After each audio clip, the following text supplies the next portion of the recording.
Hey, welcome to this RSPA Education session, Testing and Validation. Mark Heaston, Senior Leader, Channel Marketing for WorldPay. I'm joined today by Nathan Sweeney, who's a Senior Security Consultant with Secure Ideas. Welcome. Thank you. I'm just bridging off of the kind of value add that RSPA provides its members. And again, before we get started, I would encourage anyone who's watching this to either become a member of RSPA. I think a lot of the content you're going to hear shortly is some of the value add that you get from RSPA membership. Or if you are already a member, make sure that you're taking advantage of that membership by accessing a lot of the content that exists today.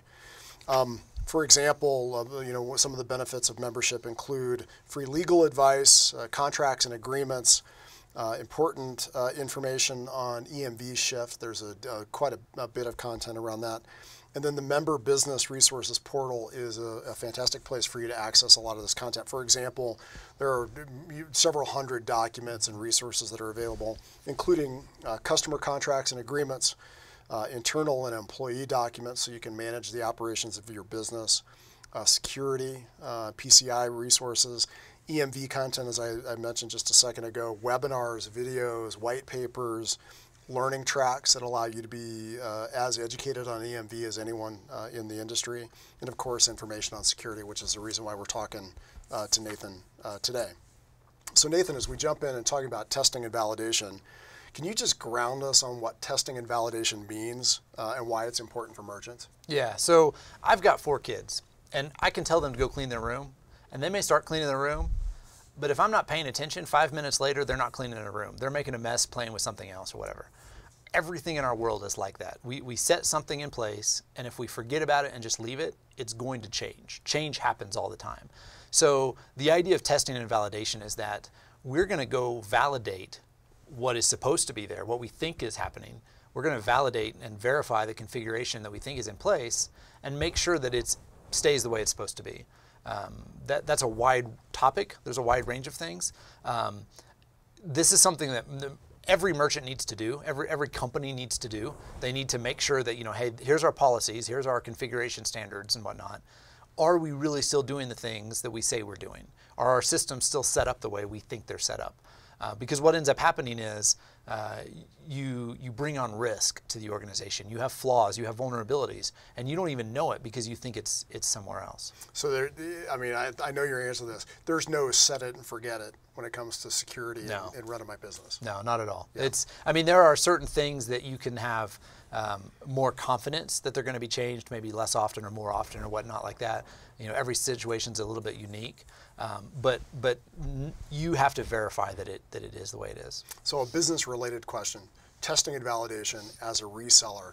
Does this create, what kind of opportunity does this create for me and my business in terms of the resource services that we're offering to merchants? That's a great question, and there's 2 parts of this. So one part is something that you're going to hear me say over and over again in all these videos, is that a reseller should take on a role of an educator for their merchant. They should be that trusted advisor that helps them understand. They say, hey, we're the expert. You can trust us with your business.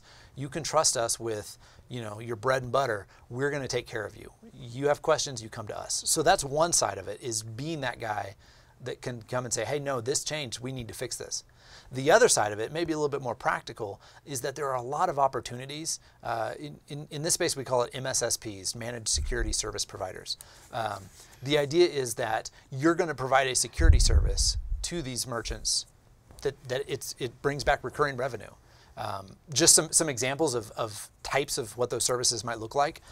Some companies provide like PCI assistance, right? Like, you have to be compliant. You're telling your merchant, you have to be compliant. Let us come in and help you and walk through this. Maybe that's sitting down, it's the merchant's responsibility to sign the self-assessment questionnaire. But there's nothing saying the reseller can't help sit there and walk them through it and make sure they do it correctly. Things like configuration reviews. Maybe every 6 months, maybe every 12 months, we're going to come in and we're going to walk through these security settings and make sure they haven't changed. You've got things that are required, like vulnerability scanning and penetration testing. Those are types of things that the merchant can come in and, the reseller can provide to the merchant as an ongoing service. And then you have things like log monitoring and event management. Those are all things that there are services out there that the reseller can provide just as an excellent source of recurring revenue. So how do I showcase this to the merchants, this offering, without it feeling like the dentist telling you about flossing, right? Because there's an element of this which is, look, I know I'm supposed to be flossing, I know I'm supposed to be making sure that everything is maintained, and I'm testing it and validating that it still is secure, right? But I got other things to worry about. So as a reseller, I want to sell you on the value of having us come in and do this. You know, we're coming in to floss your business, right? So what kind of recommendations do you have for resellers to showcase this as an important ongoing value-added service? Absolutely. Well, and that it all comes back to education, right? The first step is that merchant probably doesn't have a clue what most of these services are. They don't know, hey, why do I need to monitor my logs regularly? It's logging, that's good enough. If there's a problem, I'll go check it. When in reality, no, if there's a problem, you want to detect it. If somebody gets into your system, you want to detect it first so that you can deal with it quickly. You don't want to wait until a breach has happened for 3 months and now you detect it. So there's a lot of education there that needs to take place with the merchant. I think there's always that difficult thing of, you know, hey, I'm a car, you know, mechanic, and every time you bring me your car, I'm telling you about these other things that you need to fix. Oh, by the way, I can fix them for you. You know, merchants start to say, hey, you're nickeling and diming me. You know, do I really need this or not? There's a fine line, and every reseller has to walk that line. They have to find the difference between educating the merchant and being able to say, hey, we have a service that we can provide for that. And that's something that it's just going to depend on that relationship. Some merchants, absolutely, they know they need this thing, and they're looking for somebody to provide the service. Some are going to say, no, I don't care. I'm not going to do that. I don't care that I'm, you know, responsible contractually for PCI to do that. I'm just not going to do it. And that's part of the sales process, is just understanding where that line is. Well, and you're seeing this a lot, I think, in healthcare too, where the cost of prevention is a lot lower than it is for dealing with acute circumstances, right? Absolutely. So if I'm eating healthier, then that's saving a lot of money downstream for, you know, any sort of illness that may have arisen from me not, you know, taking care of myself. Yeah. So how does that translate into, like, again, the value-added offering as me as a reseller into the merchants? You know, how can I teach and train their employees around this subject? Is it important to do that? Do they have to understand, you know, to be wary of any, I don't know, if it's changes to the circumstances or any risks? You know, what is it that the employees at the merchant need to know about testing and validation? That's an insightful question. So one of the things that PCI requires is that every merchant have a information security awareness program. And that's a mouthful. Basically what it means is that you have to train your employees what their role is in security, because every employee has a role, right? If I'm the attacker and I come into the merchant and I say, hey, I'm helping some kids down the street. I have this, you know, poster on a thumb drive. I just need to print it out, and Kinko's is too far away. Can you print it for me? And they plug that thumb drive in and open something up that now gives me access to their point of sale system. That's a bad thing. That low-level, potentially, employee at the merchant needs to know you're not allowed to do that. And not only you're not allowed to do that, but often why you're not allowed to do that. They need to understand the risks, and they need to understand that they have a role. You know, we train wait staff at restaurants. We train them on how to handle credit cards correctly, and how to watch out for certain things, and how to be careful of certain things. It's that same type of process where we need to explain to each participant what their role is in security. Well, and we'll bridge off of what you're saying about restaurants. Restaurants are notorious where, you know, you just got a decent amount of turnover, right, that occurs there. So there's reason for you to always be training, right? So there should always be some sort of a training program. What would you advise the resellers that are watching in terms of, like, how would I structure my training? What would a training plan look like for some of my clients that, again, gets me in front of them on a fairly frequent basis to make sure that their employees, the new employees, are trained? Yeah, so there's a lot of different ways to do this. You know, as we record this, we're coming up on the holiday season, and so you have a lot of temporary staff that come on in a lot of places. I've seen some resellers do this well, where, you know, they offer security awareness training to their merchants. You know, whether it's through a resale thing, or maybe they do it internally and they have people come in. There's a lot of options for that. But, you know, sometimes it's a, you know, hey, here's a video tutorial type thing that we purchased, and everybody's required to go through it once a year and sign off, or, you know, do a checkbox type thing. I find that more in-person type trainings are more valuable. But it doesn't have to be that complex, right? A lot of times we think security training, it's got to be deep and technical. You know, if my grandmother is working at a restaurant, she's not going to understand the deep, complex stuff, but she understands somebody stealing credit card data. So keep it simple. Say, here's your role, here's what needs to be done, and here's what not to do. You know, hit those 3 points, and that's pretty much it. So, but you know, for resellers that can provide that as a service, as an ongoing thing, you know, that's very valuable to merchants, because otherwise you're telling them, go train your people, and they don't have a clue. Right.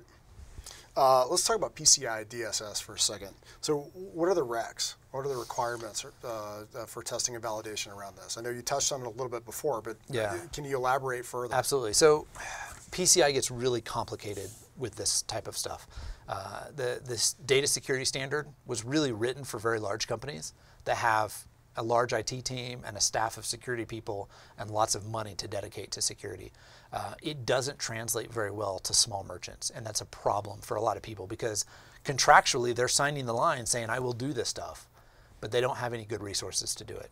So we're starting to see more and more resellers be able to offer these services at a lower price point that does provide some value. Some examples, PCI requires quarterly vulnerability scanning. Now there's two sides of that. Everybody says, oh yeah, I'm already doing quarterly vulnerability scanning. Usually what they're talking about is the external scanning from the internet perspective. You're scanning your external IPs to see if anybody can get in. The other side of that, the next sub-point, requires internal vulnerability scanning. Very few people do that well. PCI requires an annual penetration test where, in simple terms, a penetration test is where a experienced attacker simulates what a bad guy could do, right? The goal is to see, could a bad guy access data? Could they compromise a system? You know, can they steal credit cards? That sort of thing. So you're basically paying a good guy to be a bad guy to Absolutely. test the security of your system. Absolutely. Okay. Some people call it ethical hackers. I don't like that nomenclature, just because, do you hire ethical lawyers? Do you hire ethical, you know, whatever? But yeah, there's a lot of different stuff out there. Other things like logging, PCI requires that you log, like, all of your systems, send their logs to a central point, and that you monitor those on a regular basis, like daily. Very few level 4 merchants do that well. But there's benefits there with some of these companies that are providing services that, you know, hey, I've got all these merchants, they don't have somebody that can monitor their logs every day. But if all their logs come to one central location, I can have somebody monitor all of those easily. And so you have this economy of scale that makes it valuable. So we're just on the cusp of some of these services being able to be offered out to smaller and smaller merchants. So let me go back to the penetration testing piece just in general.